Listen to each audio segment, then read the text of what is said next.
नमस्कार विद्यार्थी मित्रांनो, डायरेक्शन अकॅडमीच्या ऑनलाईन प्लॅटफॉर्मवर सर्वांचं स्वागत आहे। आज आपण अत्यंत महत्त्वाचा असा व्हिडिओ घेऊन आलेलो आहोत। या व्हिडिओच्या माध्यमातून आपल्याला संपूर्ण माहिती एका पोस्टबद्दल मिळणार आहे। जी पोस्ट किंवा ज्या पोस्टबद्दल सगळ्यांना क्रेज असते, सगळ्यांना या ठिकाणी वर्दीची क्रेज असते, ती पोस्ट म्हणजे PSI, police sub inspector, police उपनिरीक्षक जो आहे। तर याबद्दल आपल्याला सगळ्यांना क्रेज असते। मग आता यामध्ये जे विद्यार्थी पूर्णतः नवीन आहेत, ज्यांना या ठिकाणी अभ्यासाला सुरुवात करायची आहे, किंवा असेही पालक आहेत ज्यांना या ठिकाणी या पदाविषयी काही माहीत नाही, अशा सर्वांसाठी हा व्हिडिओ अत्यंत महत्त्वाचा आहे। कारण या व्हिडिओच्या माध्यमातून आपण या ठिकाणी एक तर परीक्षाची योजना, परीक्षा कशा पद्धतीने घेतली जाते, कोणत्या स्टेप्स आहेत, या सगळ्या बाबी आपण डिस्कस करणार आहोत। त्याचबरोबर ह्याची पात्रता काय आहे, कोण हा फॉर्म भरू शकतो, किंवा या ठिकाणी PSI होण्यासाठी कोण एलिजिबल असतो तो पाहणार आहोत। त्यानंतर वयोमर्यादा काय आहे ते सुद्धा पाहणार आहोत। त्याचबरोबर शारीरिक चाचणी, फिजिकल, त्यानंतर मुलाखत, त्यानंतर निकाल कशा पद्धतीने लागतो, त्यानंतर या ठिकाणी ट्रेनिंग आणि ट्रेनिंगमधली संपूर्ण जो शेड्यूल आहे, ओके, आता हा शेड्यूल बऱ्याच जणांना माहीत नसतो। तर हा संपूर्ण शेड्यूल सकाळी 5:30 वाजल्यापासून ते या ठिकाणी संध्याकाळी 8:30 पर्यंतचा जो शेड्यूल आहे तो डिटेलमध्ये शेड्यूल आपण इथे डिस्कस करणार आहोत। त्याचबरोबर पेमेंट काय आहे, त्यानंतर पोस्टिंग कुठं होते आणि प्रमोशन जे आहे ते कशा पद्धतीनं होतं, या सगळ्या बाबी ज्या आहेत या व्हिडिओमध्ये आपण डिस्कस करणार आहोत। त्यामुळे व्हिडिओ शेवटपर्यंत ऐका किंवा शेवटपर्यंत पहा। त्याचबरोबर व्हिडिओ जरूर तुम्हाला आवडल्यानंतर मित्रांना शेअर करायला विसरू नका। त्याचबरोबर तुम्ही जर डायरेक्शन अकॅडमीच्या यूट्यूब चॅनलला नवीन असाल तर सबस्क्राईब करणं विसरू नका। त्याचबरोबर डायरेक्शन अकॅडमीचं ॲप आहे, डायरेक्शन अकॅडमी म्हणून प्ले स्टोरला, ते जरूर डाउनलोड करा, कारण विविध प्रकारचे कोर्सेस त्या ठिकाणी अवेलेबल आहेत। त्याची लिंक आपण डिस्क्रिप्शन बॉक्समध्ये दिलेली आहे, किंवा तुम्हाला काही क्युरी असेल, कॉल करायचा असेल तरीसुद्धा खाली नंबर उपलब्ध आहे। तर यामध्ये पहिली जी बाब आहे ते या ठिकाणी की PSI जो आहे, पोलीस सब इन्स्पेक्टर, हा या ठिकाणी की ग्रुप बी किंवा या ठिकाणी नॉन गॅजेटेड ग्रुप बीचा ऑफिसर असतो। आणि यासाठी जी परीक्षा आहे ती MPSC घेते, या ठिकाणी महाराष्ट्र लोकसेवा आयोग जे आहे त्याला आपण या ठिकाणी महाराष्ट्र पब्लिक सर्व्हिस कमिशन, ठीक आहे, MPSC घेते। आणि MPSC मधील या ठिकाणी ही ग्रुप बी सेवा आहे, किंवा या ठिकाणी ह्या ग्रुप बी किंवा या ठिकाणी की ज्याला आपण गट ब म्हणू, तर नॉन गॅजेटेड गट ब, अराजपत्रित अधिकारी हा आहे। आता यामध्ये ह्याच्या परीक्षेच्या बाबतीत जर पाहिलं तर या परीक्षेमध्ये या ठिकाणी 3 महत्त्वाचे टप्पे आहेत PSI बाबतीमध्ये, ठीक आहे। तर पूर्व परीक्षा जी आहे या ठिकाणी ही MCQ असते, ठीक आहे। मुख्य परीक्षा सुद्धा MCQज आहे, वस्तुनिष्ठ या ठिकाणी इथं क्वेश्चन असतात। त्यामध्ये पहिली परीक्षा जी आहे ती पूर्व परीक्षा आहे, जी 100 गुणांना आहे। दुसरी मुख्य परीक्षा जी आहे या ठिकाणी ही आहे 400 गुणांना, 2 पेपर असतात। याच्यावर डिटेल आपण पुढे डिस्कस करणार आहोत, ठीक आहे। त्यानंतर शारीरिक चाचणी, फिजिकल आहे, ज्यामध्ये या ठिकाणी शारीरिक चाचणी किंवा फिजिकलला 100 मार्क असतात, आणि या ठिकाणी मुलाखत जी आहे ही 40 गुणांची आहे। अशा प्रकारचं या ठिकाणी ही परीक्षा आहे। हे महत्त्वाचे परीक्षेचे टप्पे आहेत, ठीक आहे। आपण एक एक गोष्ट या ठिकाणी डिटेलमध्ये पाहणार आहोत। हे पहिले झाले परीक्षेचे टप्पे। परीक्षेचे टप्पे किती आहेत? 3 आहेत। हे आहे पूर्व परीक्षा, मुख्य परीक्षा, त्यानंतर काय आहे या ठिकाणी शारीरिक चाचणी प्लस मुलाखत आहे। असे 3 टप्प्यामध्ये ही परीक्षा काय आहे डिवाइड केली जाते। आणि त्याचबरोबर हे जे 2 विद्यार्थी आहे हे आपलेच विद्यार्थी आहेत जे PSI झालेले आहेत, ओके। तर यामध्ये आपण जे काही फोटो किंवा इमेजेस वापरलेले आहेत ते क्लासचे विद्यार्थी आहे, क्लास गेल्या 10 वर्षापासून या क्षेत्रामध्ये काम करत आहे। तर अनेक ऑफिसर किंवा अनेक विद्यार्थी हे PSI झालेले आहेत। तर यामध्ये आपण पुढे आता परीक्षेमध्ये पहिली जी स्टेप आहे किंवा परीक्षेमधली पहिली जी पायरी आहे ती म्हणजे पूर्व परीक्षा आहे। आता पूर्व परीक्षा जी आहे तर पूर्व परीक्षा ही MCQ पॅटर्नमध्ये असते, ओके। तर या ठिकाणी त्यालाच काय म्हणतो आपण, ही वस्तुनिष्ठ बहुपर्यायी मल्टिपल चॉईस क्वेश्चन असतात, आणि यामध्ये 100 मार्काची ही परीक्षा आहे, ठीक आहे। 100 मार्काची परीक्षा आहे, आणि 100 क्वेश्चन आणि 100 मार्क अशा पद्धतीने ही एक्झाम आहे। आणि याचा दर्जा जो आहे तो पदवीचा असतो, ठीक आहे। पदवी लेवलचे प्रश्न विचारले जातात। पेपर जो आहे हा मराठी व इंग्रजी दोन्हीही माध्यमातून पेपर असतो। त्याचबरोबर या ठिकाणी ह्याचा जो कालावधी आहे 1 तास, म्हणजे आपल्याला 60 मिनिटांमध्ये या ठिकाणी किती प्रश्न सोडवायचे आहेत, तर 100 क्वेश्चन आपल्याला 60 मिनिटांमध्ये सोडवायचे आहे। तर ही या ठिकाणी ही पूर्व परीक्षा आहे। आणि पूर्व परीक्षेचा जर आपण पुढे सिलेबस सुद्धा पाहू तर ही झाली पूर्व परीक्षा। आता त्यानंतर की पुढचं जे आहे ते या ठिकाणी हे जे पद आहे ह्याचं प्रमोशन कसं होतं किंवा या ठिकाणी ह्याचं पेमेंट काय होतं. आता पुढे आपण सिलेबसबद्दल डिटेलमध्ये चर्चा करणार आहोत. तर यामध्ये पेमेंट जे आहे किंवा या ठिकाणी ह्याचा पेमेंट किंवा ह्याची नियुक्ती किंवा प्रमोशन कसं होत असतं, त्यामध्ये पोलीस उपनिरीक्षक जे आहे PSI त्याचं जे पेमेंट आहे ते या ठिकाणी 38,600 म्हणजे पे स्केल जो आहे तो 38,600 ते 1,22,080. तर इनिशियल स्टेजमध्ये या ठिकाणी हे जे पेमेंट आहे हे या ठिकाणी 65 ते 70 हजारापर्यंत पेमेंट आपल्याला मिळतं, 65 ते 70 हजारापर्यंत. तर आणि पण पे स्केल किती आहे 38,600 ते 1,22,800 पर्यंत हा पे स्केल आहे. ठीक आहे.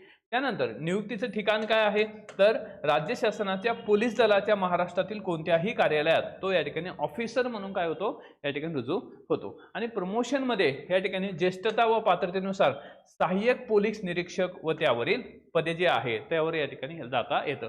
मग यामध्ये की तो सुरुवातीला PSI आहे, ओके, ते या ठिकाणी PSI आहे. त्यानंतर काय आहे ह्याच्यामध्ये की असिस्टंट PI होतो, नंतर PI होतो. तर अशा पद्धतीने या ठिकाणी प्रमोशन होतं. आणि तुम्ही जर वयाच्या 23-24व्या वर्षी म्हणजे तुम्ही वयाच्या 23-24 या वर्षी जर या ठिकाणी की पोलीस दलामध्ये दाखल झाले, ओके, 23-24, तर तुम्ही या ठिकाणी काय आहे DYSP ACP होऊ शकता. ठीक आहे. DYSP ACP पर्यंत आपल्याला जाता येतं. तर त्यामुळं अत्यंत महत्त्वाचं आणि या ठिकाणी की ज्या पोस्टला या ठिकाणी समाजामध्ये एक प्रेस्टीज आहे, दर्जा आहे, त्या पदाबद्दल आपण इथं चर्चा करत आहोत. ठीक आहे. त्यानंतर पुढे की जर आपण वयाच्या बाबतीत जर पाहिलं तर या ठिकाणी की वयाची किंवा जे काही एज लिमिट आहे हे जे आहे तर ते एज लिमिट काय आहे तर एज लिमिटच्या बाबतीत जर पाहिलं तर या ठिकाणी PSIच्या बाबतीत काय आहे या ह्याच्यामध्ये किंवा की किमान अमागास आहे, ओके, त्या ठिकाणी की किमान जो आहे तो किती असायला पाहिजे या याच्यामध्ये 19 वर्ष, कमीत कमी 19, आणि या ठिकाणी जास्तीत जास्त काय आहे ओपन कॅटेगरीचा असेल तर काय आहे 31 आहे. ओके, ओपन कॅटेगरी असेल तर 31 आहे. त्यानंतर या ठिकाणी ओके मागासवर्गीय असेल, अनाथ असेल, ठीक आहे, तर किती आहे 34 आहे. ओके, ओपनसाठी किती आहे 31 आहे, 31 आहे. त्यानंतर अमागास असेल, मागासवर्गीय असेल, ओके, मागासवर्गीय असेल तर या ठिकाणी 34 आहे. अमागास म्हणजे ओपन कॅटेगरीचा असेल तर या ठिकाणी काय आहे 31 आहे. तर 34 मागासवर्गीय आहे. खेळाडू असेल तर या ठिकाणी काय आहे त्याला एक अमागास असेल तर या ठिकाणी 36 असेल किंवा या ठिकाणी मागासवर्गीय असेल तरी सुद्धा 36 आहे. म्हणजे इथं खेळाडूला काय आहे रिलॅक्सेशन आहे. आणि खेळाडूमध्ये सुद्धा काय आहे तो या ठिकाणी नॅशनल चॅम्पियन असला पाहिजे. ओके, राज्याचा चॅम्पियन नाही तर नॅशनल चॅम्पियन विनर असला पाहिजे, तर या ठिकाणी त्या सर्टिफिकेटचा फायदा या ठिकाणी आपल्याला इथं घेता येतो. त्यानंतर माजी सैनिक असतील किंवा या ठिकाणी आणीबाणी यांनी अल्पसेवा राजनिष्ठ अधिकारी असतील तर त्यांच्यासाठी या ठिकाणी सुद्धा काय आहे 36 वर्षे आहे. आता इथं महत्त्वाचं आहे की दिव्यांग व्यक्ती जे आहेत, ओके, दिव्यांग उमेदवार जे आहेत हे ह्याच्यामध्ये या पोस्टसाठी काय आहेत एलिजिबल होऊ शकत नाही, ते अपात्र असतात. ठीक आहे. हे फक्त आपण स्पेशली PSIच्या बाबतीत बघतोय. त्यानंतर आता आपण या ठिकाणी की प्रीचा सिलेबस काय आहे, मेन्सचा सिलेबस काय आहे, त्यानंतर याचं प्रमोशन, पोस्टिंग, ओके, ट्रेनिंग, ह्या सगळ्या गोष्टी बघू. आता यामध्ये पहिलं तर हा जो आहे PSI जो आहे हा कसा आहे या ठिकाणी नॉन गॅजेटेड ऑफिसर आहे, अराजपत्रित ऑफिसर आहे. तर मग यासाठी जी परीक्षा घेतली जाते ते या ठिकाणी अराजपत्रित परीक्षा किंवा या ठिकाणी महाराष्ट्र अराजपत्रित सेवा संयुक्त पूर्व परीक्षा, म्हणजे पहिली स्टेप जी आहे म्हणजे PSIला 3 स्टेपमध्ये आपण डिवाइड करतो. पहिली स्टेप जी आहे प्री, दुसरी मेन्स आणि तिसरं काय आहे या ठिकाणी फिजिकल प्लस इंटरव्ह्यू आहे. त्यामध्ये की पूर्वपरीक्षा जी आहे पूर्वपरीक्षामध्ये 100 क्वेश्चन असणार आहेत आणि 100 क्वेश्चन जे आहेत 100 क्वेश्चन आपल्याला या ठिकाणी 100 प्रश्न, आणि यामध्ये किती टाइम मिळणार आहे आपल्याला 1 तासाचा टाइम असतो. आणि ही जी परीक्षा आहे ही वस्तुनिष्ठ आहे, MCQ पॅटर्न आहे, मल्टिपल चॉईस क्वेश्चन आहे, 4 ऑप्शन्स असतात आणि त्यापैकी एक आपल्याला टिक करायचं आहे. त्याचबरोबर या परीक्षेमध्ये काय आहे निगेटिव्ह मार्किंग आहे. ठीक आहे, निगेटिव्ह मार्किंग 1/4 निगेटिव्ह आहे. 1/4 निगेटिव्ह म्हणजे जर तुमचे या ठिकाणी 4 क्वेश्चन रॉंग झाले तर तुमचा प्लस मधला काय आहे 1 क्वेश्चन जो आहे या ठिकाणी जाणार आहे. म्हणजे याचा अर्थ काय आहे की यामधला जर 4 क्वेश्चन रॉंग झाले तर 1 क्वेश्चन काय आहे आपला बाद होणार आहे. ठीक आहे, एक जो मार्क आहे तो बाद होणार आहे. इथं मार्क 100 आणि प्रश्न सुद्धा 100 आहे. ठीक आहे. तर मग आता ह्या परीक्षेचा सिलेबस काय आहे, तर आपण तर स्ट्रक्चर बघितलं की पूर्व परीक्षा MCQ आहे, मुख्य पण MCQच आहे.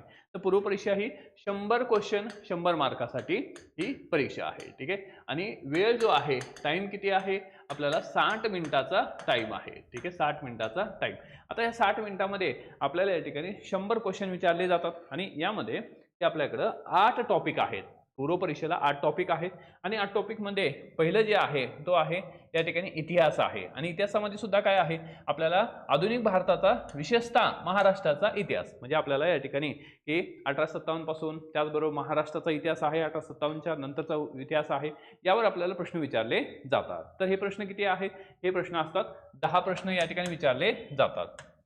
त्यानंतर पुढे आहे भूगोल आहे. तर इथं महाराष्ट्राचा भूगोल विशेष अभ्यासासह मग आता इथं तुम्हाला पृथ्वी आहे, जगातील विभाग आहे, हवामान, अक्षांश, रेखांश, याच्यावर आपल्याला प्रश्न विचारले जातात. आता इथं लक्षात ठेवायचं की जो जॉग्राफी आहे, ओके, भूगोल आहे, तर भूगोलामध्ये आपल्याला या ठिकाणी वर्ल्ड जॉग्राफीवर एखादा प्रश्न विचारला जातो. त्यानंतर इंडियन जॉग्राफी आहे, 5 प्रश्न विचारले जातील आणि राहिलेले या ठिकाणी जवळपास 8-9 क्वेश्चन जे आहेत ते या ठिकाणी महाराष्ट्राच्या जॉग्राफीवर विचारले जातात. परंतु आता या ह्याच्यामध्ये सुद्धा जॉग्राफीचे काय आहेत, तर टोटलमध्ये 10च क्वेश्चन आहेत. ओके, पूर्वी असायचे 15, पण तो आता सध्या काय आहे, टोटलमध्ये 10च क्वेश्चन विचारले जातात. तर अशा पद्धतीनं यामध्ये वेटेज जे आहे 5 ते 6 क्वेश्चन हे महाराष्ट्राचे असतील किंवा 5 क्वेश्चन तरी 50% तरी प्रश्न महाराष्ट्राचे असतात आणि बाकीचे इंडिया आणि वर्ल्डचा, एखादाच प्रश्न वर्ल्डचा असतो. त्यानंतर इकॉनॉमिक्स आहे, जो अत्यंत महत्त्वाचा आणि हाय स्कोरिंग आहे, 15 मार्कासाठी आहे. ठीक आहे. त्यामध्ये भारतीय अर्थव्यवस्था, म्हणजे जो सिलेबसमध्ये आपल्याला दिलेला टॉपिक आहे, सिलेबसचा जो या ठिकाणी कोर पार्ट आहे, त्याच्यावरच आपल्याला प्रश्न विचारले जातात. सिलेबसमध्ये जो काही इकॉनॉमिक्स आहे तो 10 साधारण चॅप्टर्स आहेत, ज्या चॅप्टरमध्ये हा इकॉनॉमिक्स इथे डिवाइड झालेला आहे. मग त्यामध्ये भारतीय अर्थव्यवस्था, राष्ट्रीय उत्पन्न आहे, शेती आहे, उद्योग, ओके, त्याचबरोबर काय आहे, परकीय व्यापार आहे, बँकिंग आहे, लोकसंख्या, दारिद्र्य व बेरोजगारी, त्याचबरोबर मुद्रा व राजकोषीय नीती, यावर सुद्धा प्रश्न असतात. आणि बजेट जे आहे त्यामध्ये अर्थसंकल्प, लेखापरीक्षण, म्हणजे बजेट कसं तयार केलं जातं ह्याच्यावर सुद्धा प्रश्न असतात. आणि इकॉनॉमिक्स असा भाग आहे की जो करंट रिलेटेड असतो, म्हणजे तुम्हाला इथं कन्सेप्च्युअल, त्याचबरोबर काय आहे, काही प्रमाणात काय आहे, तुमच्याकडं फॅक्ट असणं गरजेचं आहे. म्हणजेच कन्सेप्च्युअल विथ या ठिकाणी फॅक्ट्स किंवा फॅक्च्युअल डेटा तुमच्याकडे असणं गरजेचं आहे.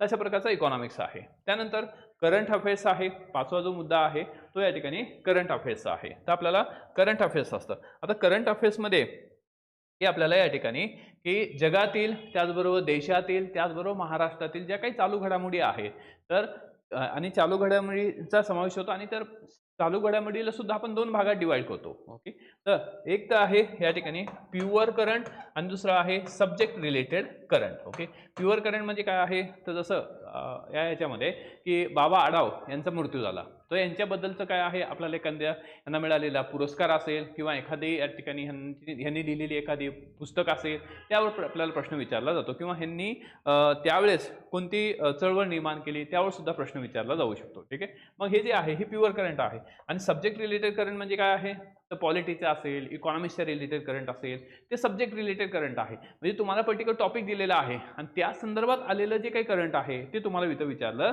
जातं. ठीक आहे. मग ही चालू घडामोडी आहे. त्यानंतर राज्यशास्त्र आपल्याला आहे.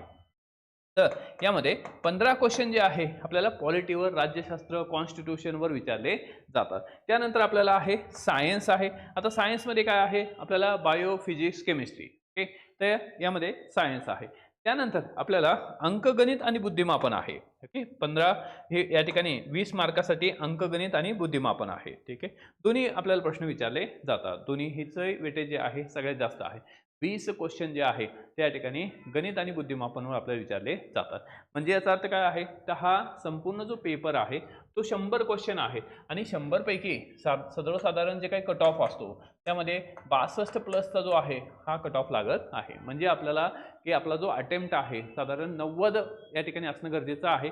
100 करून चालणार नाही, कारण पैकीच्या पैकी जर केले ते निगेटिव्हमध्ये सुद्धा जाण्याचे चान्सेस असतात. त्यामुळं 65 प्लस जे आहे आपला स्कोर असणं गरजेचं आहे. त्यासाठी तुम्ही 90 अटेम्प्ट करणं गरजेचं असतं. तर आपण या ठिकाणी हा झाला प्रिलिम्सचा सिलेबस. ओके, आता हे जस्ट ओव्हरलुक करतो. याच्यावर डिटेलमध्ये आपण दुसरा एक व्हिडिओ बनवलेला आहे, तो पण आपल्या यूट्यूबला अवेलेबल आहे, तो जरूर बघा.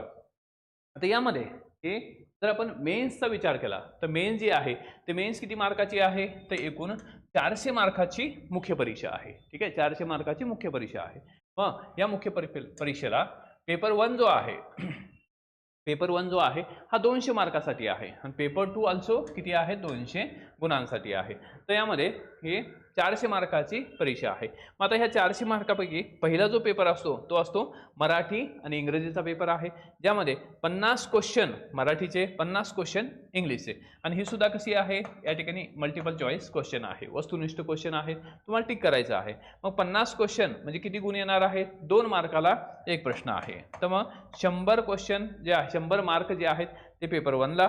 त्यानंतर 50 × 2 इथं सुद्धा काय आहेत, या ठिकाणी 100 क्वेश्चन, 100 मार्क आहे. तर यामध्ये ही झाली 400, या ठिकाणी हे झालं 100 गुण, यामध्ये हे झाले या ठिकाणी 200, म्हणजे पेपर 1 जो आहे तो 200 या ठिकाणी गुणांचा आहे, परंतु क्वेश्चन किती आहेत, 100 क्वेश्चन आहेत. ठीक आहे. तर सेकंड जो आहे, सेकंड पेपर जो आहे तो GS आहे, GS प्लस बुद्धिमापन चाचणी आहे. ठीक आहे, त्यामध्ये 100 क्वेश्चन आणि 200 मार्कासाठी हा पेपर असणार आहे. आता दोन्ही पेपरचा जो काही कालावधी आहे परीक्षेचा तो किती आहे, आपल्याला 1-1 तास मिळणार आहे. इथं सुद्धा 100 क्वेश्चन आहेत आणि आपल्याला एका तासामध्ये हे 100 क्वेश्चन सोडवायचे आहे. तर अशा प्रकारची ही मुख्य परीक्षा आहे. आता या मुख्य परीक्षेच्या नंतर तुम्हाला काय असतं, फिजिकल असतं आणि फिजिकल जे आहे हे 100 गुणांसाठी आहे, मुलाखत किती आहे, 40 गुणांसाठी आहे. ते आपण पुढे बघू. आता यामध्ये मेन्सच्या सिलेबसमध्ये 2 पेपर आहेत. आता या पेपरचा सिलेबस काय आहे, तर आपण पाहिलं की मराठी इंग्रजी जे आहे 50, यामध्ये क्वेश्चन जे आहे मराठी, 50 क्वेश्चन जे आहेत इंग्रजीचे आहेत. ठीक आहे, त्यामध्ये तुम्हाला मराठीचं ग्रामर, इंग्लिशचं ग्रामर आहे, व्होकॅब्युलरी आहे, संपूर्ण ग्रामर आणि त्याची व्होकॅब्युलरी आपल्याला विचारली जाते. त्यानंतर पेपर 2 जो आहे हा पेपर 1 आहे मराठी इंग्रजी.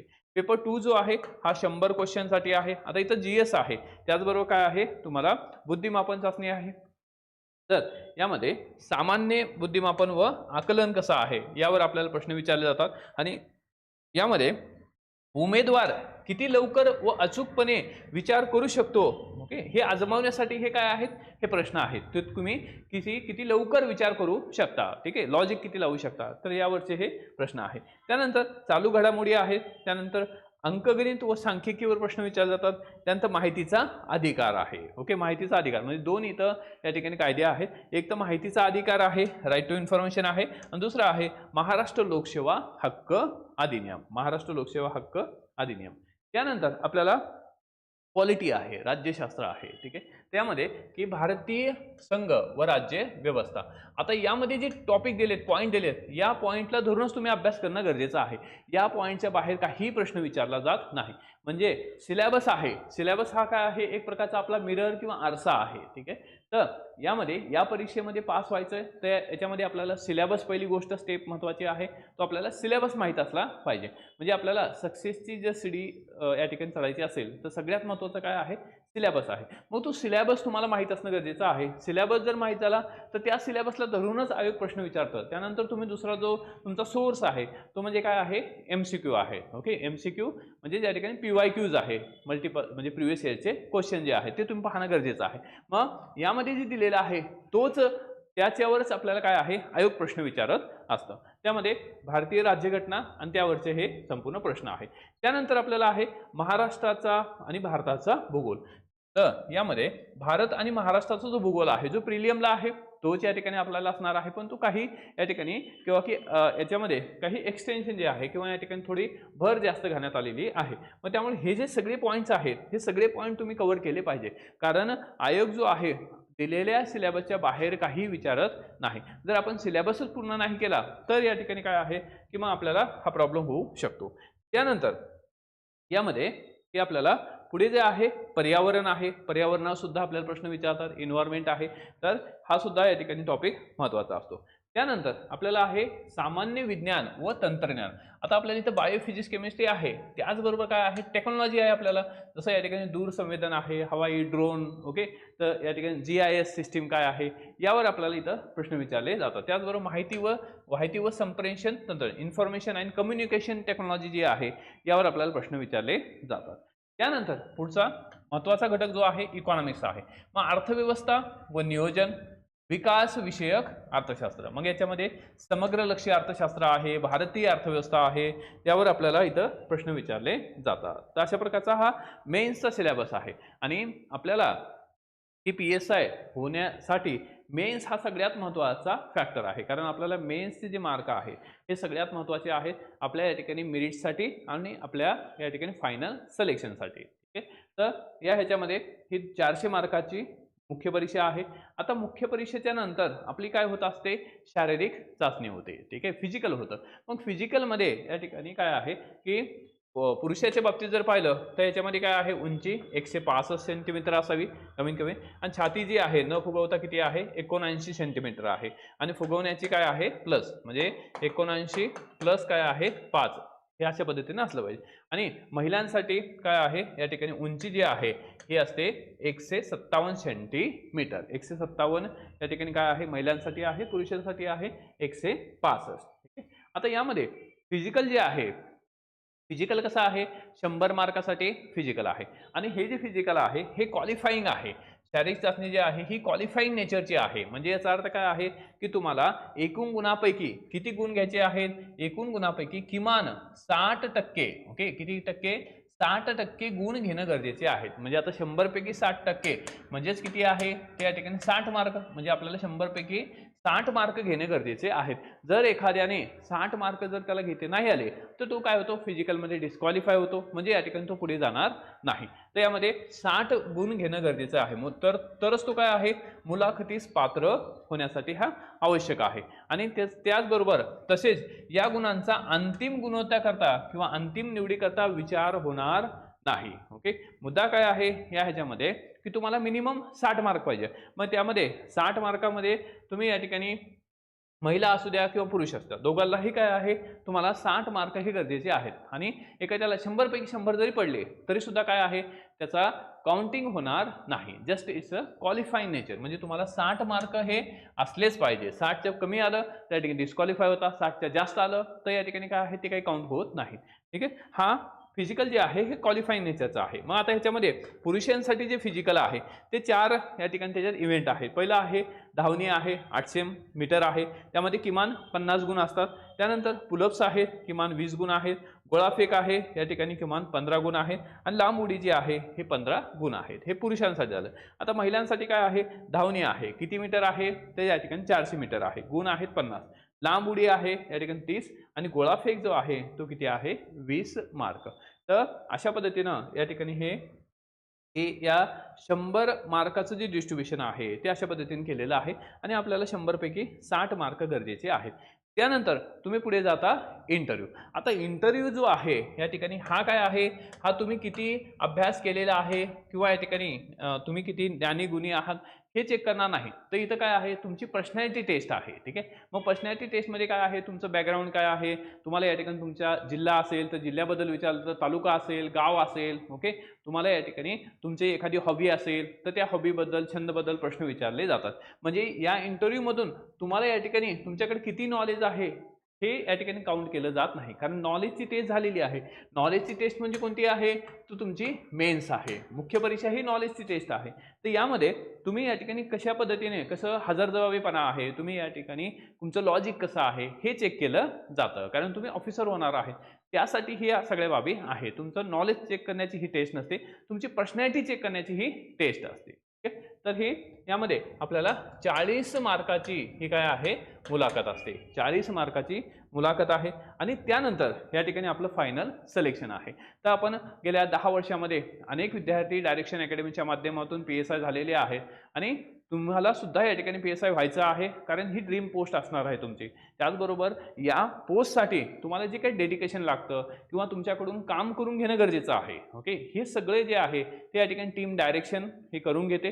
त्यामुळं जरूर या ठिकाणी किंवा तुम्ही आपल्या अकॅडमीला भेट देऊ शकता, ऑफलाईन त्याचबरोबर ऑनलाईन दोन्हीही बॅचेस आहेत. तर फायनल जे आहे ते या ठिकाणी अशा पद्धतीने फायनल सिलेक्शन होतं, फायनल लिस्ट लागते. आता फायनल लिस्ट लागल्यानंतर हे याच्यामध्ये तुमचं मेडिकल होतं, त्यानंतर तुमचे डॉक्युमेंट चेक होतात, त्यानंतर शेवटी काय आहे, तुमची एंट्री होते महाराष्ट्र पोलीस अकॅडमी, जे तुम्हाला या ठिकाणी जे तुमचं लाईफ चेंजिंग करणारं की जे काही या ठिकाणी दरवाजा आहे किंवा ह्याच्यामध्ये हा जो दरवाजा आहे हा अशाच व्यक्तींसाठी खोलतो ज्यांनी या ठिकाणी किंवा की फायनल सिलेक्शनमध्ये किंवा फायनल लिस्टमध्ये ज्यांचं नाव आहे, तर त्यांना त्यांच्यासाठी आहे महाराष्ट्र पोलीस अकॅडमी. आता हे जे आहे हे ट्रेनिंग आहे. ओके, आणि ट्रेनिंग किती आहे? ट्रेनिंग असतं 1 वर्षाचं. ठीक आहे, 1 वर्षाच्या ट्रेनिंगमध्ये तुम्हाला सगळ्या गोष्टी शिकवल्या जातात. स्पोर्ट्स असेल, त्याचबरोबर या ठिकाणी सगळ्या म्हणजे ऑफिशियल लॉ असेल, त्याचबरोबर तुमचं बिहेवियर कसं असलं पाहिजे, ह्या सगळ्या गोष्टी ज्या आहे, पर्सनॅलिटी, ह्या सगळ्या गोष्टी शिकवल्या जातात. आता ह्याचा एक डेली शेड्यूल आहे. आता हा डेली शेड्यूल कसा असतो, तर सकाळी तुम्हाला 5:30 ला उठवलं जातं. आता 5:30 ला उठवल्यानंतर म्हणजे तुम्ही सकाळी 5:30 ला उठायचं आहे. तर 5:30 ला उठल्यानंतर तुम्ही फ्रेश व्हायचं आहे. त्यानंतर 5:30 वाजल्यापासून ते 8:10 पर्यंत 8:10 पर्यंत जे आहे तुमचं काय होणार आहे, या ठिकाणी पीटी होणार आहे. ठीक आहे, एक्सरसाइज ह्या सगळ्या गोष्टी होणार आहे. त्यानंतर या ठिकाणी किंवा की तुमचं 8:10 ते 9 पर्यंत तुम्ही काय करायचं आहे, हेल्दी नाश्ता असतो तुम्हाला, फ्रुट्स असतात, सलाड असतं. ठीक आहे, तर इथं हेल्दी नाश्ता आहे, कारण सरकार तुम्हाला या ठिकाणी खूप चांगल्या पद्धतीनं ट्रेनिंग देतं. कारण आता तुम्ही सिलेक्ट झालेला आहात, तुम्ही ऑफिसर झालेला आहात आणि तुम्ही राज्याच्या देशाच्या सेवेसाठी तयार होत आहात. त्यामुळं इथं या ठिकाणी खूप चांगल्या पद्धतीने तुम्हाला ट्रीट आहे ते किंवा ट्रीट केलं जातं. त्यानंतर यामध्ये की तुम्ही 9 वाजेपर्यंत तुम्हाला नाश्ता करून सगळं रेडी व्हायचं आहे. त्यानंतर 9 वाजल्यापासून ते 1:30 वाजेपर्यंत 9 ते 1:30 वाजेपर्यंत काय आहे, तर लॉचे लेक्चर असतात. 9 वाजल्यापासून ते 1:30 वाजेपर्यंत लॉचे लेक्चर्स असतात. आणि त्यानंतर कारण तुम्हाला लॉ शिकणं सुद्धा गरजेचं आहे, कारण आता तुम्ही ॲप्लिकेशनच्या फील्डमध्ये आलेलं, तुम्हाला अप्लाय करायच्या गोष्टी आहे. इथे या ठिकाणी लायब्ररी आहे, फॉरेन्सिक सायन्स असतं, त्या सगळ्या गोष्टी ज्या आहे, इन्व्हेस्टिगेशन कसं करायचं हे सगळं काही शिकवलं जातं. त्यानंतर यामध्ये ब्रेक आहे, लंच ब्रेक आहे. यामध्ये 1:30 वाजल्यापासून ते 3:30 वाजेपर्यंत ब्रेक आहे. तुम्ही जेवण करा, नंतर आराम करा. त्यानंतर आता हे झालं 3:30च्या नंतर 3:30 वाजल्यापासून ते 5:30 वाजेपर्यंत काय आहे, ड्रिल असतं. ड्रिल म्हणजे काय आहे, त्या ठिकाणी जे काही आर्म्स आहे, ओके, विविध प्रकारचे जे हत्यारे आहे ते तुम्हाला या ठिकाणी चालवण्याची जी काही ट्रेनिंग आहे, चालवण्याची जी ट्रेनिंग आहे ते दिली जाते. ठीक आहे, तर हे आहे ड्रिल. मग आता ड्रिलच्या नंतर तुम्हाला काय आहे की 5:30 वाजल्यापासून ते 5:15 वाजेपर्यंत जे आहे हे वर्किंग असतं. वर्किंगमध्ये काय आहे, त्या झाडांना पाणी देणं असेल, गवत काढणं असेल, साफसफाई करणं असेल, तर हे काम तुम्हाला करावं लागतं. ठीक आहे, तर यामध्ये हे आहे वर्किंग. आता वर्किंगच्या नंतर काय आहे, 6:15 वाजल्यापासून ते 7 वाजेपर्यंत काय आहे, तुम्हाला ब्रेक असतो. आता ब्रेकच्या नंतर तुम्हाला या ठिकाणी किंवा तुमची काउंटिंग होते. 7:45 ला तुमची काउंटिंग होते की याच्यामध्ये काउंटिंगमध्ये सगळे हजर असणं गरजेचं, एक प्रकारची हजेरी होते. ठीक आहे, तर हजेरीच्या नंतर तुम्हाला या ठिकाणी डिनर आहे आणि त्यानंतर तुम्हाला हॉस्टेलला जायचं आहे आणि झोपायचं आहे आणि सकाळी परत 5:30 ला उठायचं आहे. ठीक आहे, तर अशा पद्धतीनं या ठिकाणी हा टाइम टेबल असतो. यामध्ये तुमच्या जेवणाची, झोपण्याची एक सुंदर अशी या ठिकाणी काय आहे, सुविधा केलेली असते. जेवण या ठिकाणी हेल्दी असतं, त्यामध्ये या ठिकाणी सगळ्या प्रकारचे डाईट्स तुम्हाला सगळ्या गोष्टी इथं प्रोव्हाइड केल्या जातात. त्यामुळं ही ट्रेनिंग जी आहे ते या ठिकाणी हे एक ऑफिसर बनवण्याची ट्रेनिंग आहे. आणि शेवटी 11 महिने झाले. 11 महिन्याच्या नंतर जो काही या ठिकाणी लास्टचा महिना आहे, तर 1 महिना जो आहे ते या ठिकाणी तुमचं लास्ट या ठिकाणी 1 मंथ जो आहे हा प्रॅक्टिसचा महिना असतो. कशाची प्रॅक्टिस, तर या ठिकाणी पासिंग आउट परेडची प्रॅक्टिस आहे. मग सरकारमार्फत या ठिकाणी पासिंग आउट परेडची डेट दिली जाते आणि त्यानंतर पासिंग आउट परेड होते. आणि या पासिंग आउट परेडमध्ये जो व्यक्ती या ठिकाणी काय आहे की त्या ट्रेनिंगच्या काळामध्ये सर्वोत्कृष्ट त्यानं कामगिरी केलेली आहे, सगळ्या इव्हेंटमध्ये लॉ असेल किंवा या ठिकाणी स्पोर्ट्स असेल, त्या व्यक्तीला या ठिकाणी उत्कृष्ट असा या ठिकाणी पुरस्कार दिला जातो. आता हे जे आहेत या ठिकाणी मनसूर शाह जो आहे, तर हा सुद्धा आपला काय आहे, विद्यार्थीचा आहे. ठीक आहे, हे सुद्धा या ठिकाणी काय आहे, विद्यार्थीचा आहे. म्हणजे विद्यार्थ्याचेच पोस्टर आपण इथं लावलेले आहे. तर यामध्ये की तुम्हाला की अशा पद्धतीने मेडल सुद्धा मिळतं. त्यानंतर तुमची पासिंग आउट परेड होते आणि शेवटी या ठिकाणी काय आहे, पासिंग आउट परेड झाल्यानंतर तुम्ही काय आहे ते याच्यामध्ये की ऑफिसर बनता. या दरम्यान तुम्हाला काय आहे, ओथ सुद्धा दिली जाते. ठीक आहे, त्या याच्यामध्ये तुमची याच्यामध्ये पोलिसाच्या बाबतीत तुमची ओथ शपथ असते. त्यानंतर शेवटी काय आहे, याच्यामध्ये तुम्ही फायनली काय आहे, हा 1 वर्षाचा संपूर्ण कालावधी जो आहे तो या ठिकाणी काय केलेला आहे, तुम्ही इथं हे केलेलं आहे, पूर्ण केलेलं आहे. आणि त्यानंतर तुम्हाला त्याच दिवशी, ज्या दिवशी परेड आहे आणि शेवटचा दिवस आहे, त्याच दिवशी काय आहे, तुमची पोस्टिंग सुद्धा तुम्हाला सांगितली जाते. ठीक आहे, तुमची पोस्टिंग म्हणजे तोपर्यंत तुम्हाला माहीत नसतं की तुमची पोस्टिंग कुठं होणार आहे. त्यानंतर पोस्टिंग झाल्यानंतर तुम्हाला सुरुवातीला 1 वर्षाचं जो आहे हे प्रोबेशन असतं. 1 वर्षाचं प्रोबेशन आहे. आणि या प्रोबेशनमध्ये या ठिकाणी किंवा की प्रोबेशन कालावधीमध्ये काय आहे की तुम्हाला कमी वर्क असतं, तुमच्यावर कुठल्याही प्रकारची तेवढी जबाबदारी दिली जात नाही.